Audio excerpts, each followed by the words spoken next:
Justin, first off, I think it's going to be pretty hot over there. What do you make of the conditions? Have you heard anything about the heat policy yet? I haven't heard anything yet. I'm sure the AFL put a heat policy in place if temperature lives up to the forecast. Otherwise, we're just preparing for it. It's also a pretty early game considering for you guys over here. Do you feel like that's an impact at all, or is that a weird thing to try and get used to? Can be a little bit awkward. Yeah, so we'll it is what it is. We'll prepare. We've done all our intra-clubs early in the morning, so the players have got used to playing early. We train early. It's something that we can adjust to, but it is a little bit different early in the year, the 3-hour time difference. Sorry, do you think the heat will work in your favour a little bit, just given you've been training in that for 2 months now? I think we're well conditioned for it. Yeah, like you said, it's been pretty hot summer. Trained in 35 degree plus, up around 40 degree days, so we're conditioned for it. Jay, I see some of your fans are a bit worried about the growing injury list or players under an injury cloud. How do you feel about it at this time of the year? Pretty comfortable with it. Yeah, I think you always get to this time of the year, then injury lists grow. We're not the only ones. There's a fair few injuries across the league. I understand when you get closer to game starting, you're trying to find the balance of preparing them for round one and getting the work into them whilst pushing them right to the edge in terms of what they're capable of. So, we've pushed that, and the players that go out there will be really fit and ready to go. What does Shane need to do today? Train. Yeah, just he needs to train. So I think he's feeling pretty good. He'll get out there and see how it is, and like we've always said, we won't take any risks with him, but it's on the minor end of the injury. So see what he can handle today and how he pulls up. Is that a calfie? Sorry, is that a calfie? Is it a calf injury? Is it? No. It's he's got the lowest end of a stress response, in his leg. So, it sounds probably worse than it actually is. If he doesn't get up this week, we're pretty confident he'll be right next week. Has Hayden Young had a setback? I think initially when it happened you were maybe hoping round 2, but now it's sort of around round 4. Has he had a setback, or is it just you understand more of the injury? Understand more of the injury, and making sure that once we get him back, he's fit, and we get enough work into him so that it doesn't happen again. Nat Fyfe, you brought him up saying that he needs to have a bit of extra time. What's his timeline looking like? Time will tell, but we need to get footy load into him. He's still,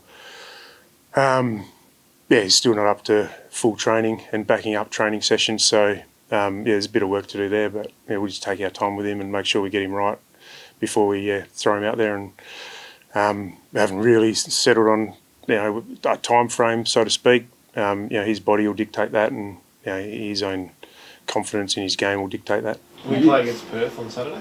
We'll work that out. He's got to get through training. He didn't train fully on Saturday, so we'll get him up and going. If he does a full session today, pulls up well, that's a likely next step. Will you take Shea over and give him that much, all the time possible, or will you make the decision? I think we'll make the decision either tonight or tomorrow morning. With a bit of uncertainty, Justin, is Murphy Reid in the mix? He's in the mix. There's about 25, 28 in the mix, I would have thought. So, we'll see where it fits. So, we've got a fair bit to get through with training, with a few tests. So, we'll see where it lands for him later. And Youngie, you'd be not super conservative, but you'd obviously a second time, and he's so important. Yeah, and that's probably why the time frame's pushed out, just to make sure we get it right and get enough work into him. He's had a pretty interrupted pre-season as it is, so we want to make sure we get it right. What have you seen from Murphy that puts him right up there already in his first season? He's flexibility to be able to play a couple of roles for us. He's had impact as a forward and as a midfielder. He's learnt and grown his game at every instance, every week across pre-season. And I think the clean hands, the ability in traffic to deal with the opposition's pressure, but also deliver it to a teammate in a better position. I think he's got great composure in that sense. So he's done a really good body of work, and we'll just see where it falls. And with Sonny, is it just a matter of fitness? Has he, proven his form? His form's proven. We'll just see how he goes today. He won't do as much as Shea, but he needs to be able to do something to be able to put his hand up for this week. Has Liam Reedy done enough for that primary ruck role? His selection. I'll work through that after. Like it's it's a bit of a horse for courses with our rucks, with Sean being out. There's a decision there around Vossi down forward and Luke as a main ruck. Already. So we haven't settled on that yet. What did he learn out of taking on Max Gawn a couple of weeks ago? He was probably well beaten, but a 2-gamer versus 7-time All-Australian, you'd probably expect that, wouldn't you? I don't know whether go into the game expecting it. I knew it was going to be a good battle for him and a great learning opportunity. And he just needs to play to his strengths and make sure he's on at every stoppage against those guys that have obviously veterans of the game and have got elite ruck craft. You can't allow them to either get the upper hand with positioning or bodywork, and he probably did that a bit too often and allowed Gawn first access at the ball. So he just needs to be on at every stoppage, and that's a little bit of a concentration thing, a little bit of a fitness thing, and a little bit of an experience thing. So we would have taken a lot from that. Does it change a bit given that they haven't really got a Gawn? I think their rucks are pretty capable from what I've seen. Whether they bring Stanley back or DeConning rucks, I think he's a fair player, so we won't take him lightly. Taking on Geelong, it's always the question seems to be about Jeremy Cameron. At some stage, you've got a great record against him as a team in the last few years since he moved to the Cats. What do you think's behind that? I wouldn't want to give too much away. I think we've got some players who can get up the ground and run with him, and also match him on the way back. Think what we do up the field to slow Geelong down plays a pretty big part in that as well. So we obviously respect what he does because he's a great player, but I think it's been probably more our team D that's helped up the field rather than direct matchups. How helpful is it though having a guy like Luke Ryan who can not only play on a player but also then try and influence those contests to help maybe a Cox or a Pearce out with him?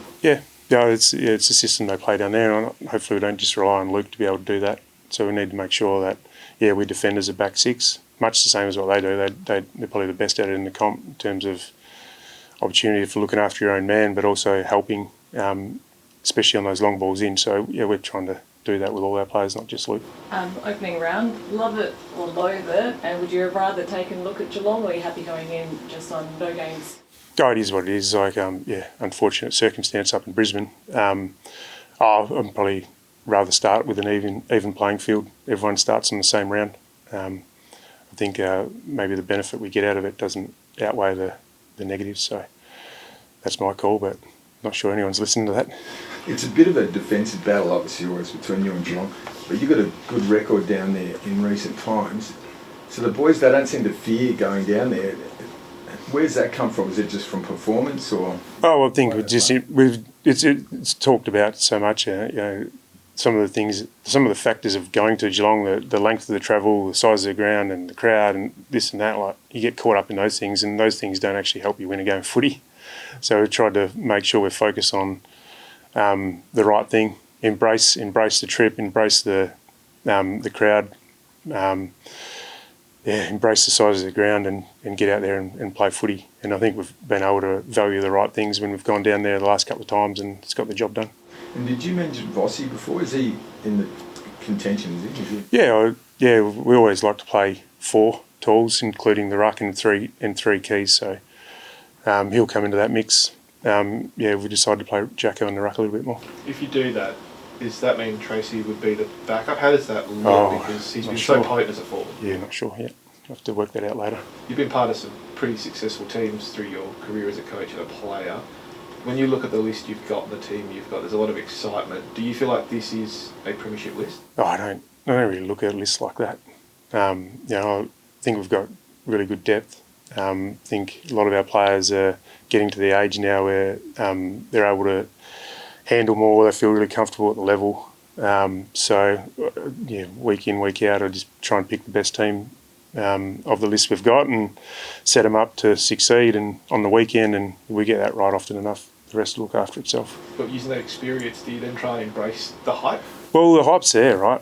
And we embrace it, but we also make sure that we come back to what's important. And the best teams, best players are really consistent with their preparation, their reviews, and that allows them to be really consistent on the weekends. And we're not there with that yet. So we've got big expectations internally. We understand the expectations externally, but we can't let that take us away from what's important week in, week out.